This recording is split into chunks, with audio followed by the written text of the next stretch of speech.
لوگ کہتے ہیں نیچر اور سگنیچر انسان کی دو ایسی چیزیں ہیں جو کبھی نہیں بدل سکتی، مگر میں جانتا ہوں دونوں چیزیں بدل جاتی ہے۔ دونوں بس ایک چوٹ کی مار ہے۔ انگلی پر چوٹ لگ جائے تو سگنیچر بدل جاتی ہے، اور دل پر چوٹ لگ جائے تو نیچر بدل جاتی ہے۔ ہم جانتے ہیں کہ صدقہ مصیبت کو قریب نہیں آنے دیتا، لیکن ہم صدقہ مصیبت آنے کے بعد دیتے ہیں۔ پرندے اپنے پاؤں اور انسان اپنی زبان کی وجہ سے جال میں پھنستے ہیں۔ گفتگو میں نرمی اختیار کریں، لہجوں کا اثر الفاظ سے زیادہ ہوتا ہے۔ نماز پڑھا کریں، یہ ہمارے نبی محمد صلی اللہ علیہ وسلم کی آنکھوں کی ٹھنڈک ہے۔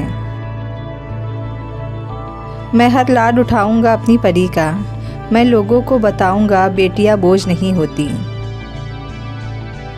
ساری کامیابیاں بس ایک ہی کتاب میں چھپی ہوئی ہے، اور وہ ہے قرآن مجید۔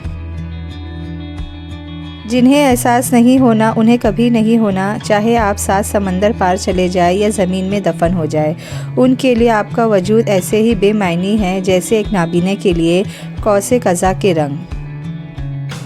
بعض لوگوں کے لیے ہم دروازے تو بند کر لیتے ہیں لیکن کھڑکی سے جھانکنا نہیں چھوڑتے۔ جیسے آپ کے کچھ گناہ صرف آپ کے اور رب کے درمیان ہیں، ایسے ہی کچھ نیکیاں بھی ہونی چاہیے۔ سر اٹھا کر رب سے نہ ملنے والی چیزوں کا تقاضا کرنے سے پہلے سر جھکا کر رب سے ملنے والی نعمتوں کا شکر تو ادا کر لیں۔ 10% جھگڑے اختلاف رائے کی بنا پر ہوتے ہیں، اور جبکہ 90% غلط لہجے کی وجہ سے، لہٰذا ہمیں اپنے لہجوں کی درستگی کی طرف توجہ دینی چاہیے۔ اپنے معاملات سوچ سمجھ کر اور حوصلہ مندی سے حل کریں، کیونکہ کبھی کبھی تعلقات قصور سے نہیں، ذہنی فتور سے خراب ہو جاتے ہیں۔ لوگوں کے رویوں کا زہر چکھ کر وہیں پر تھوک دیں، ورنہ یہ زہر آہستہ آہستہ آپ کو ڈپریشن کا مریض بنا دے گا۔ بابا جی فرماتے ہیں اگر آپ کی بحث بدتمیز انسان سے ہو تو ہار مان لینی چاہیے، کیونکہ آپ کی آواز کتنی ہی دمدار ہو، آپ ایک کتے سے اچھا نہیں بھونک سکتے۔ کبھی نہیں سنا کہ انسان کو عاجزی لے ڈوبی، انسان کو ہمیشہ اس کا تکبر لے ڈوبتا ہے۔ سب سے خوفناک چیز یہ ہے کہ ایک گناہ بندے کے لیے اس قدر معمولی ہو جائے کہ وہ اس کے لیے توبہ بھی غیر اہم سمجھے۔ معجزے ہوتے ہیں، دعائیں سن لی جاتی ہے، زخم بھر دیے جاتے ہیں، دل جوڑ دیے جاتے ہیں، کن فرما دیا جاتا ہے، صرف ایمان، توکل اور صبر کی بات ہے۔ جب آپ سے غیر ارادی نیکیاں ہونے لگے تو مسکرائے، کیونکہ وہاں کہیں اوپر آپ پر نظر کرم ٹھہر گئی ہے۔ بعض اوقات رشتوں کو بھی زندہ رہنے کے لیے غذا کی ضرورت ہوتی ہے، اور رشتوں کی غذا میں پیار، احساس، عزت و احترام، خلوص و محبت، آزادی و اظہار جیسی عوامل سرفہرست ہوتے ہیں۔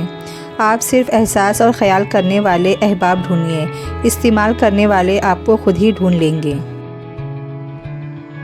کوشش کرے کہ جہاں سے بھی گزرے ایک اچھی یاد، اچھے الفاظ اور کچھ میٹھی یادیں چھوڑ کر جائے، تاکہ محسوس کیا جائے کہ کوئی انمول یہاں سے گزرا تھا۔ ہر کسی کی نعمتیں بھی الگ ہے، ہر کسی کی آزمائش بھی، ہر کسی کی کہانی بھی الگ ہے، سبق الگ ہے۔ کبھی کسی اور کو دیکھ کر یہ مت سوچے کہ میں محروم ہوں، آپ پر بھی آپ کے رب کی بہت عطائیں ہیں۔ اگر اللہ نے آپ کو کسی کی مدد کے قابل بنایا ہے تو یہ آپ کا کمال نہیں، بلکہ اللہ کی آپ پہ رحمت اور کرم ہے۔ آپ لوگوں کے لیے آسانی کریں، اللہ آپ کے لیے آسانی فرمائے گا۔ دوسروں کی عزت، ان کا احساس، ان پر شفقت، ان سے پیار، ایسے ادھار ہے جو واپس ضرور ملتے ہیں۔ محتاجی تکلیف دہ اور بہت بڑی رسوائی ہے۔ یا رب کریم، اپنے سوا کسی کا محتاج نہ ہونے دینا۔ حضرت فاطمۃ الزہرا علیہ السلام ارشاد فرماتی ہے، تم میں سے بہترین ہیں وہ لوگ جو لوگوں کا سامنا کرتے وقت زیادہ نرم، زیادہ مہربان، اور تم میں سے بہترین مرد وہ ہے جو اپنی بیویوں کے ساتھ زیادہ مہربان اور زیادہ بخشنے والے ہو۔ حضرت امام جعفر صادق علیہ السلام نے فرمایا، غلیظ ترین گناہ 3 ہیں۔ نمبر 1، چوپاہے کو مار ڈالنا۔ نمبر 2 عورت کے مہر کا ادا نہ کرنا۔ نمبر 3 مزدوروں کی مزدوری کو روک لینا۔ مولا امام علی علیہ السلام فرماتے ہیں، یہ نہ دیکھو کس نے کہا ہے بلکہ یہ دیکھو کیا کہا ہے۔ حضرت امام علی علیہ السلام نے فرمایا، کمینوں سے بچ کر رہو، یہ کمینے اللہ عز و جل سے بھی نہیں ڈرتے۔ حضرت امام جعفر صادق علیہ السلام نے فرمایا، لوگ آپس میں بہت خلوص و محبت کا اظہار کرتے ہیں، لیکن ان کے دلوں میں بچھو بھرے ہوتے ہیں۔ ان سے بہتر ہے تنہائی میں ذکر الہی میں مصروف ہو جائے۔ حضرت امام جعفر صادق علیہ السلام نے فرمایا، دوسروں کو اپنے تمام حالات بتانے سے گریز کرو، ورنہ تم ان کی نظروں سے گر جاؤ گے۔ حضرت رسول خدا صلی اللہ علیہ وسلم نے فرمایا، اپنے مومن بھائی کی مصیبت کے وقت خوشی کا اظہار نہ کرو، ورنہ اللہ اس پر رحمت نازل کرے گا اور تمہیں عذاب میں گرفتار کر دے گا۔ امام علی علیہ السلام فرماتے ہیں، زیادہ ملامت کرنے سے ہٹ دھرمی و سرکشی کی آگ بھڑک اٹھتی ہے۔ اللہ تعالیٰ کی دی گئی ڈھیل کو اپنی چالاکیاں مت سمجھو، وہ جب رسی کھینچتا ہے تو انسان منہ کے بل گرتا ہے۔ حضرت امیر المومنین امام علی علیہ السلام فرماتے ہیں، بد اخلاق مالدار غریب ہوتا ہے۔ وقت کی واپسی نہیں ہوتی گھڑی کی سوئیاں گھمانے سے۔ بردار ہے وہ معاشرہ جہاں مظلوم یہ نہ بتا سکے کہ ظالم کون ہے۔ جو کھڑکی آپ کو تکلیف دے اسے بند کر دینا چاہیے، پھر چاہے اس کے پیچھے کا نظارہ کتنا ہی خوبصورت کیوں نہ ہو۔ موبائل وائبریشن پر بھی لگا ہو تو آواز آ جاتی ہے، لیکن اذان کی آواز اسپیکر کے باوجود سنائی نہیں دیتی۔ بات ہے کھری مگر ہے سچی، خوبیاں دیکھنے کا شوق ہو تو دوسروں میں دیکھے، اور برائیاں دیکھنی ہو تو اپنے اندر دیکھے۔ کتنا ہی معمولی کیوں نہ ہو، گھر جیسی کوئی جگہ نہیں۔ اگر زندگی اتنی ہی اچھی ہوتی تو کوئی بھی دنیا میں روتے ہوئے نہ آتا۔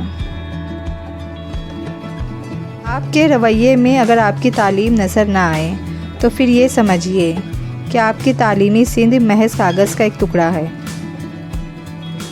ہم لوگ اتنے جذباتی ہو جاتے ہیں کہ ایک ایک سیکنڈ میں رشتے ختم کر دیتے ہیں، حالانکہ اگر ذرا حوصلے اور ہمت سے اگلے بندے کی بات سن لے تو یہ نوبت ہی نہ آئے۔